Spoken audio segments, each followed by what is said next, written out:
Hello dear students, class 9th. Let's start today topic distance and displacement. Distance and displacement के बारे में आज हम बात करेंगे. क्या होता है डिस्टेंस, क्या होता है डिस्प्लेसमेंट, क्या डिफरेंस होता है, तो इन सभी के बारे में. तो डिस्टेंस के बारे में बात करते हैं. It is defined as the actual path traveled by an object covered by an object is called distance. इसको डिस्टेंस बोला जाता है.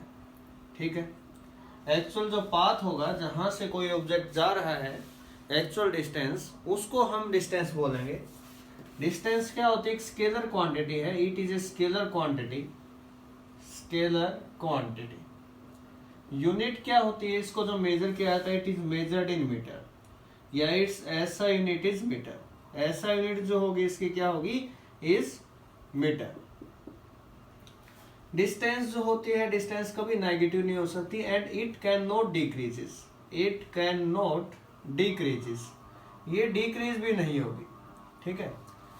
बढ़ती जाएगी, इंक्रीज हो सकती है, लेकिन कभी डिस्टेंस डिक्रीज नहीं होगी, जो आपको याद रखना है. ओके. तो ये कुछ पॉइंट थे इसके रिगार्डिंग डिस्टेंस के बारे में जो हमें बात करनी थी. एक्चुअल पाथ होगा. अब अगर हम बात करें डिस्प्लेसमेंट, फिर कुछ न्यूमेरिकल करेंगे जिनकी हेल्प से और ज्यादा हमें क्लियर हो जाएगा डिस्टेंस और डिस्प्लेसमेंट का कंसेप्ट. तो देखिए शाबाश, डिस्प्लेसमेंट के बारे में अगर बात करें, इट इज डिफाइंड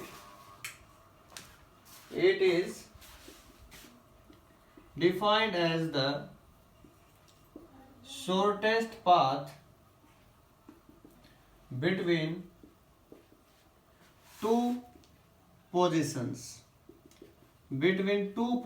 इनिशियल और फाइनल पोजीशन में जो शॉर्टेस्ट पाथ होगा, दैट इज कॉल्ड डिस्प्लेसमेंट. उसको डिस्प्लेसमेंट बोलते हैं. और it is A vector quantity. कैसी क्वांटिटी होती है? वेक्टर क्वांटिटी होती है. It is A vector quantity. Start करने से पहले मैं थोड़ा सा बता दूं आपको, स्केलर और वेक्टर होता क्या है. स्केलर वो होता है बेटा, स्केलर क्वांटिटी जिसके अंदर सिर्फ मैग्नीट्यूड होता है, कोई डायरेक्शन नहीं होती. ओनली मैग्नीट्यूड होगा, डायरेक्शन नहीं होगी, उसको बोलेंगे स्केलर. और वेक्टर किसको बोलेंगे? जिसके अंदर क्या हो? Magnitude as well as direction. अगर हायर लेवल पे बात करें तो आल्सो ओबे वेक्टर एडिशन लो. ठीक है. तो ये दोनों होंगे, और वेक्टर के एडिशन लो को ऑब्जे करे, उसको वेक्टर क्वांटिटी बोलते हैं. It is also measured in metre. इसको भी मेजर किया था मीटर के अंदर. It is measured in metre. Metre में मेजर करते हैं. और इसको डिक्रीज किया जा सकता है. इसकी वैल्यू जो है ना, it's value can be positive, negative और जीरो. इसकी वैल्यू पॉजिटिव भी हो सकती है, नेगेटिव भी हो सकती है, या फिर जीरो भी हो सकती है. ठीक है. तो ये था डिस्टेंस और डिस्प्लेसमेंट के बारे में. न्यूमेरिकल हम अभी क्लियर करेंगे. सबसे पहले एक बार इनके डिफरेंस कर लेते हैं, फिर न्यूमेरिकल पोर्शन की तरफ मूव करेंगे. तो देखें syllabus.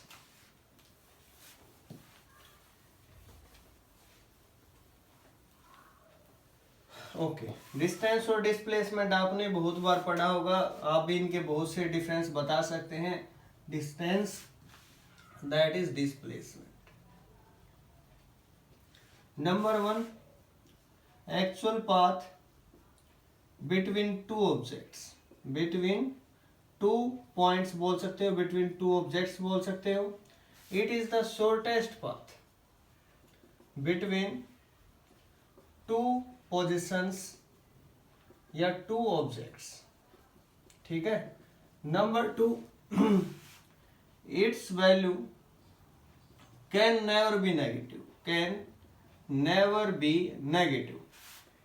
Its value can be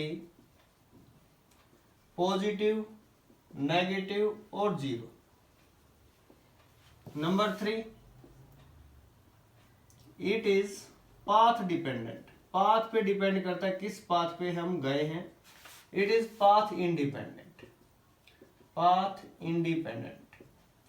path पे डिपेंड नहीं करता. ठीक है. Number 4, its value can never be decreases. इसकी वैल्यू जो है कभी भी डिक्रीज नहीं करेगी, इट्स वैल्यू कैन बी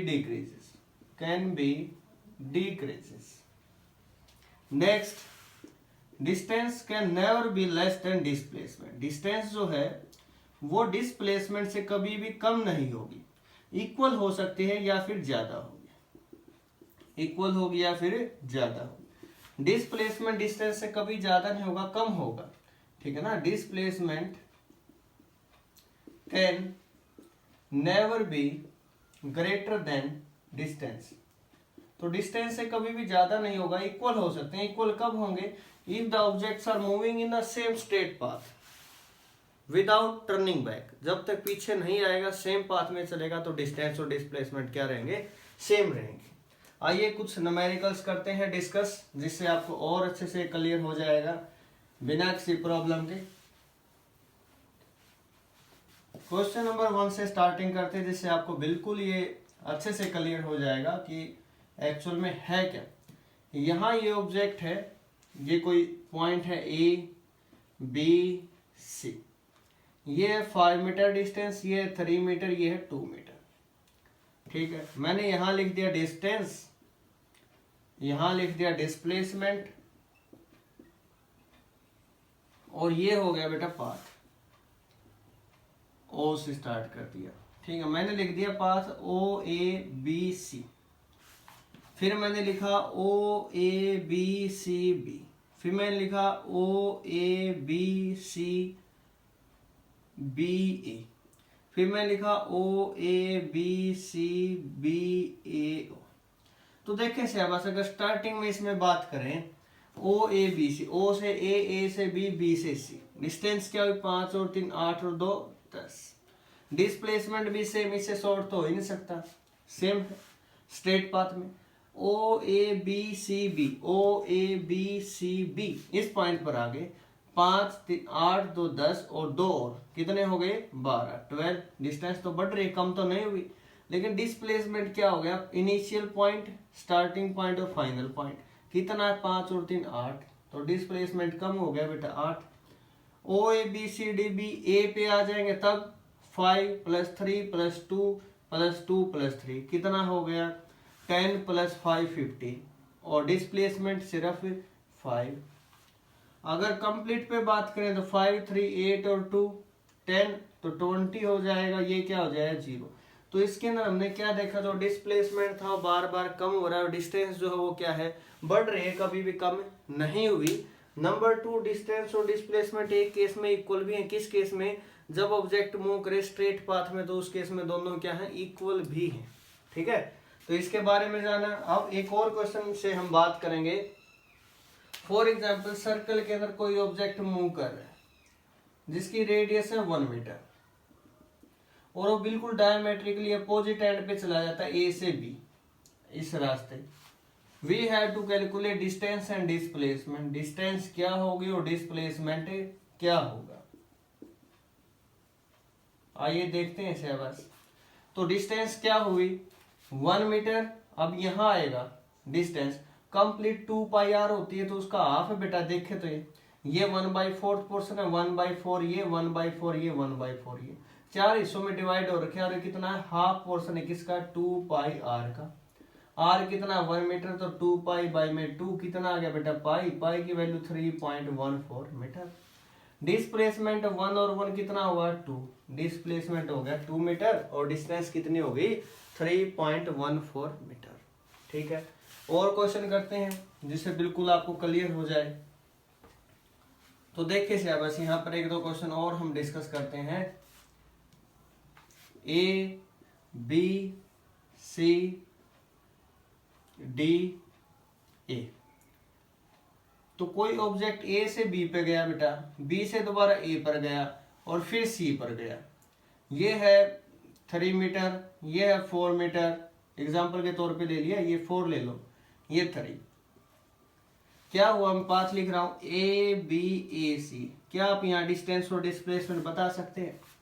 बिल्कुल बता सकते हैं। देखो शाबाश, क्या होगा? Distance and displacement. तो डिस्टेंस क्या होगी? ठीक है, तो डिस्टेंस के बारे में बात करेंगे। डिस्प्लेस सबसे पहले एक बार ये होगा क्या पाइथागोरस दिख रही है 3 है, ये 4 under the root 3 square plus 4 square कितना आएगा रूट 25 मीन्स 5 मीटर। ए से बी पर गया 4, बी से ए पर 4 8, फिर किस पर गया सी पर, ठीक है कितना हुआ 8 और 5 13, डिस्टेंस हो गई 13 मीटर। डिस्प्लेसमेंट सिर्फ डिस्प्लेसमेंट क्या होगा स्टार्टिंग पॉइंट और फाइनल पॉइंट, किस रास्ते गया कोई फर्क नहीं पड़ता सर, कितना आया 5 मीटर। बताओ सिलेबस क्लियर हुआ क्या, डिस्टेंस और डिस्प्लेसमेंट के और क्वेश्चन करते हैं जिससे और ज्यादा आपको क्लियर हो जाएगा। अभी देखिए सिलेबस ये 2 क्वेश्चन, इससे आपको लगभग सभी प्रॉब्लम क्लियर हो जाएंगी। तो आइए स्टार्ट करते हैं। फर्स्ट जो है वो इस टाइप से है, आप क्वेश्चन को रीड करेंगे, यहाँ पर डायमेंशन गिवन है LBH और यहाँ से n स्टेप्स हैं, ठीक है कोई पर्सन है उसकी डिस्टेंस और डिस्प्लेसमेंट हम लोगों को फाइंड आउट करना है। इस केस में क्या होगा, तो फॉर एग्जांपल n स्टेप्स की बात करें, यहाँ से स्टार्ट हुआ यहाँ तक n स्टेप्स कंप्लीट हुए, तो डिस्प्लेसमेंट तो क्या होगा बिल्कुल स्ट्रेट लाइन, ठीक है तो स्ट्रेट लाइन के लिए इतनी सी डिस्टेंस 1 स्टेप कितने का होगा, ये पाइथागोरस अगर देखें तो under the root h square plus b square, similar ये under the root h square plus b square, ऐसे 3 4 अप टू n, ठीक है तो डिस्प्लेसमेंट क्या हुआ बेटा n into under the root h square plus b square, ये हुआ डिस्प्लेसमेंट। डिस्टेंस क्या होगी, डिस्टेंस तो यहाँ से एक्चुअल पाथ ही होगा, ये इतना पाथ कितना हुआ, एक पाथ हुआ h प्लस b, 2 पाथ 2 से, 3 3 से, तो n पाथ कितने हैं n into H plus b। तो ये था डिस्टेंस और डिस्प्लेसमेंट के बारे में एक जो क्वेश्चन गिवन था, यहाँ स्टेटमेंट आप रीड कर सकते हैं। सेकंड जो क्वेश्चन है इसकी स्टेटमेंट आप देखें, 3/4 of a circle of radius r, body move करी 3/4, find the distance and displacement.